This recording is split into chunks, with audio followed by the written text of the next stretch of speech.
Halo, welcome back again di channel YouTube saya, channel YouTube Review Rumah Bagus, channel dimana kita bisa dapetin informasi mengenai perumahan ya, mulai dari informasi rumah yang dijual, primary, secondary, sampai informasi lainnya seperti tips-tipsnya dan mungkin inspirasi teman-teman ya. Nah, kali ini saya mau ajak teman-teman untuk melihat satu rumah yang saya suka banget nih, posisinya, kemudian juga untuk desainnya atau tipenya ya, karena benar-benar menguntungkan menurut saya ya teman-teman. Nah, menguntungkannya seperti apa? Kita langsung aja bahas untuk review rumah yang satu ini di Review Rumah Bagus.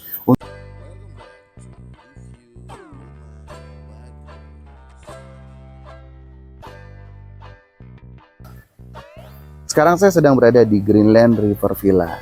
Nah, ini adalah tipe sehan dari Greenland River Villa yang sebentar lagi akan diserah terimakan. Nah, ini menguntungkan ya teman-teman. Kenapa menguntungkan? Yang pertama, ini sebenarnya ini satu lantai ya. Nah, tapi terlihat dua lantai ini karena ceilingnya ini tinggi banget ya. Jadi dari bawah ke atasnya ini sudah mencapai 6-7 meter ya. Oke, itu poin keunggulan yang pertama. Nanti kita akan bahas untuk poin-poin plus lainnya nih teman-teman ya. Selain tanahnya yang juga luas nih. Oke, pertama kita coba untuk review bagian karpotnya ya. Nah, kalau karpotnya seperti ini dia udah luas ya, di 3,5 meter, sisanya untuk taman. Kemudian juga ini free canopy ya teman-teman ya. Nah, ini adalah salah satu bonus yang didapatkan di Greenland River Villa ini waktu ada promo free canopy-nya ya. Kemudian sebelum masuk kita ada teras nih, konturnya agak tinggi, kurang lebih di 30-40 cm ya. Dan untuk lebarnya juga ini sudah lumayan ya, sudah mencapai 2-3 meteran. Nah, sebelum masuk di sini ada jendela, kemudian di bawahnya ada motif bata ya. Dan ada topi-topian ya, ada topi-topian di sini. Sudah diberikan lampu juga. Oke, kita masuk ya. Nah, ini untuk ruang tamunya ya. Yang enaknya ini ceilingnya tinggi banget loh teman-teman. 5-6 meter estimate ya. Ruang tamunya juga terlihat luas nih. Ini untuk tipe 3-3-nya ya. Tipe sehan ini. Kemudian untuk kamarnya ini berseberangan atau berhadapan ya. Di tengah-tengahnya ini toilet ya. Nah, ini di sini dikasih satu buah jendela, tapi ini menyerupai pintu teman-teman. Nah, kalau mau tambahin mezanin, nah banyak yang mengambil tipe ini ya, ditambahin lagi mezanin bisa dicor ya. Saran saya atau rekomendasi saya dicor.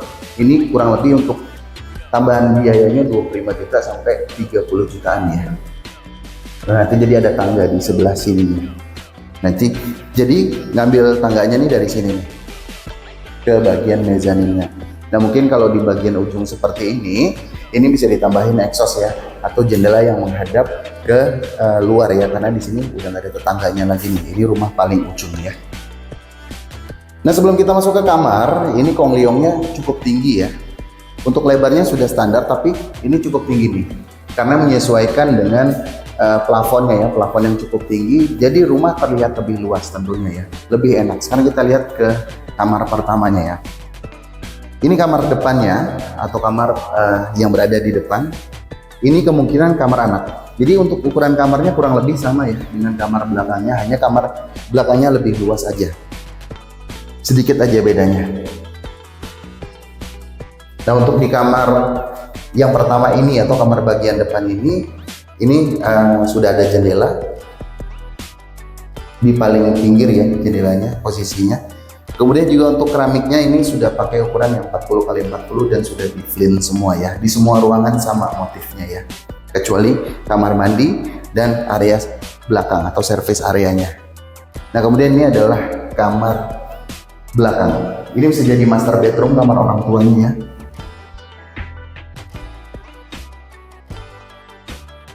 Untuk plafonnya dia di 2,5 meter ya, tapi udah ada. Kebetulan juga saya nge-reviewnya sore-sore ini. Nah, untuk kaca belakangnya ini atau di bagian kamar belakang ini menghadap ke service area dan bisa dibuka. Untuk kusen-kusennya semua sudah menggunakan aluminium ya. Nanti kita ke situ, kita lihat bagian dapurnya ya.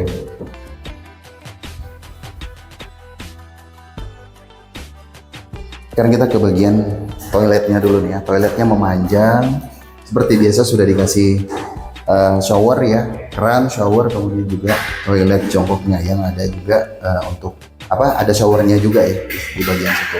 Untuk dindingnya ini menggunakan dinding putih polos ya, ukuran 25 biasanya, 25 sampai 30 cm ini. Sama bagian bawahnya juga ini menggunakan keramik kasar nih. Untuk pintu toiletnya ini PVC ya teman-teman ya. Nah, sebelum ke bagian belakang ini ada pintu partisi ya, kaca bening ya. Jadi pintu tapi dominasi kaca ya, pintu kaca nih. Nah, untuk bagian belakangnya ini sudah dapat meja dapur, kemudian juga keran angsa ya, dan juga ini washing udah dapat. Ada stop kontak juga di belakang. Nah, ini bentuknya trapesium. Untuk bentuk tanahnya sedikit trapesium. Itu ada control boxnya di belakang, ada keran lagi. Kemudian juga ini ada topi-topian nih, biasanya untuk outdoor AC ya. Nah, ini bisa ditutup, atau ini bagian voidnya ya, bagian belakangnya, bagian voidnya bisa ditutup dan hanya menutup di sebelah sini aja dindingnya ya. Hanya menambah hebel, kemudian nanti bisa ditutup full.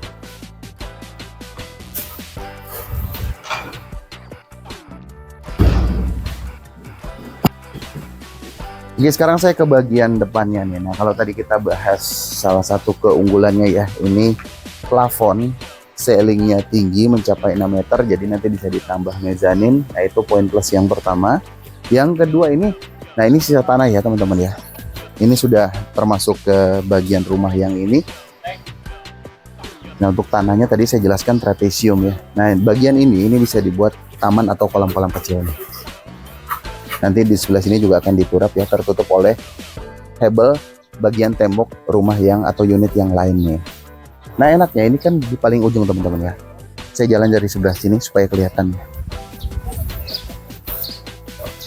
Nah, jadi ini bisa digunakan oleh pemilik rumah nih. Minimal kalau ada keluarga yang datang nih ya. Kalau kita rumahnya di posisi seperti ini, di posisi ujung. Nah, rumahnya ini atau mobil ya, saudara-saudara kita yang lagi atau teman-teman yang datang ke rumah ini mobilnya di sini dan nggak mengganggu tetangga lain. Nah, jadinya ini bisa kita mungkin nggak bisa kita milikin, tapi kita bisa fungsikan ya. Karena udah nggak ada lagi unit ya mentok di sebelah sini nih. Nah, kalau ini dekat dengan sungai teman-teman ya, jadi suara sungainya nih, suara air, gemericik air nih enak banget didengerin ya. Apalagi mungkin di pagi dan malam hari nih ya. Jadi bisa kita dapat inspirasi, kemudian juga kalau lagi kerja tenang ya di sini. Anak-anak kalau belajar juga tenang ya.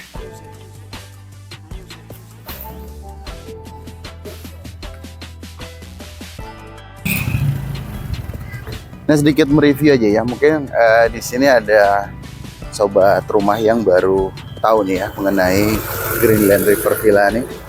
Nah, ini lokasinya ada di Bogor Barat ya. Nah, ini view-nya ini bukit. Jadi ini enak banget buat nyantai nih ya. Buat rumah singgah nih cocok nih ya.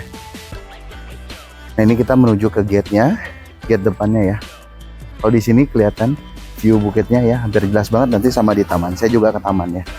Nah, ini sore hari teman-teman, jam 4 ya. Kalau Bogor agak-agak mendung ya. Nah, ini selain gate depan ada pos security juga di sini.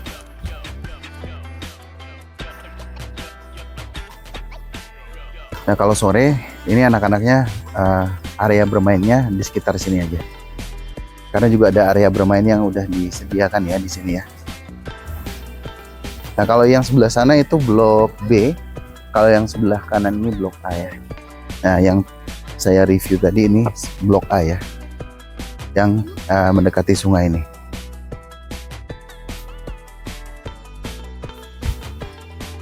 Nah, untuk ini sistemnya one gate system ya teman-teman ya. Jadi selalu ada security yang bertugas penjaga ya. Nah, juga nanti kalau ada tamu-tamu yang datang ini menanyakan ya dengan sigap ya. Untuk raut jalannya udah lumayan gede ya teman-teman, udah di 6 meteran nih, 5 sampai 6 meterannya, dan sudah paving block semuanya.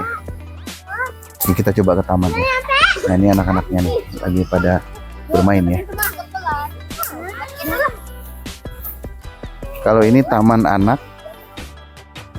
nggak dalam ya teman-teman ya. Emang sengaja diperuntukkan untuk anak-anak ya. Nah kalau dari sini enak nih. Itu ada barbecue pit sedikit ya. Jadi bisa barbekyuan di situ, bakar-bakar sate ya. Kalau malam minggu mungkin view-nya kelihatan jelas nih. Ya kalau dari sini tentunya sampai sore hari ya. Nah ini juga dikosongkan karena biasanya ada di Sabtu Minggu aja, nggak setiap hari ada ya teman-teman ya. Soalnya takutnya anak-anak bermain setiap hari nih, bermain air nih. Nah ini kurang lebih untuk tamannya lumayan terjaga ya teman-teman ya, karena ada bagian estate-nya di sebelah sini atau di perumahan ini ya. Nah itu untuk unit-unit barunya, nanti akan saya review juga. Kalau kemarin saya itu update aja ya. Nah ini kebetulan sudah ada yang jadi nih. Mungkin kalau ada yang tertarik nanti bisa klik link WA yang di deskripsi ya, jika ada yang mau di perumahan Greenland River Villa ini.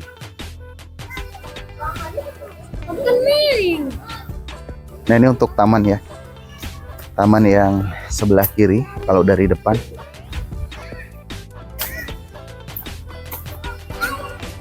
Tapi ini ada planning, kalau nggak salah ya, info dari marketingnya ini jadi apa ya, lapangan badminton ya, lapangan lah pokoknya. Mungkin bisa jadi mini futsal, mini soccer, atau lapangan badminton.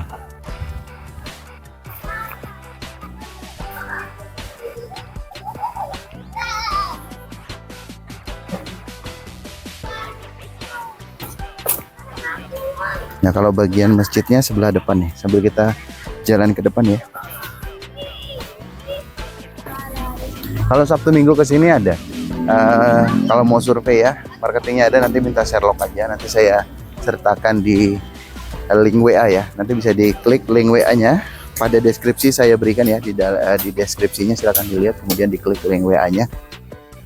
Bisa tanya-tanya terlebih dahulu ya. Terutama Sherlock lokasinya ya. Jadi benar, menurut saya ini cocoknya untuk satu investasi, kedua rumah singgah ya. Dalam 1 bulan kita 2 kali ke sini, karena udaranya fresh juga ya. Atau mungkin untuk orang-orang tua nih ya, anak milenial juga bisa sih, atau kaum milenial di sini ya. Ini masjidnya teman-teman ya.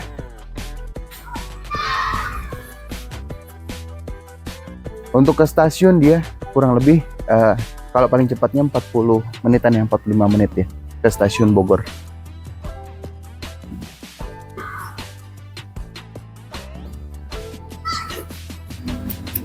Oke, untuk video ini saya rasa cukup ya teman-teman ya. Kita ketemu lagi di next video dari review rumah bagus. Silahkan subscribe, like, dan komentar aja untuk rumah yang satu ini ya. Nah, kita ketemu lagi di video yang selanjutnya. Mudah-mudahan bisa membantu teman-teman dalam menemukan rumah idaman ya di channel review rumah bagus. Oke, akhir kata, wassalamualaikum warahmatullahi wabarakatuh. Thank you for watching dan bye-bye.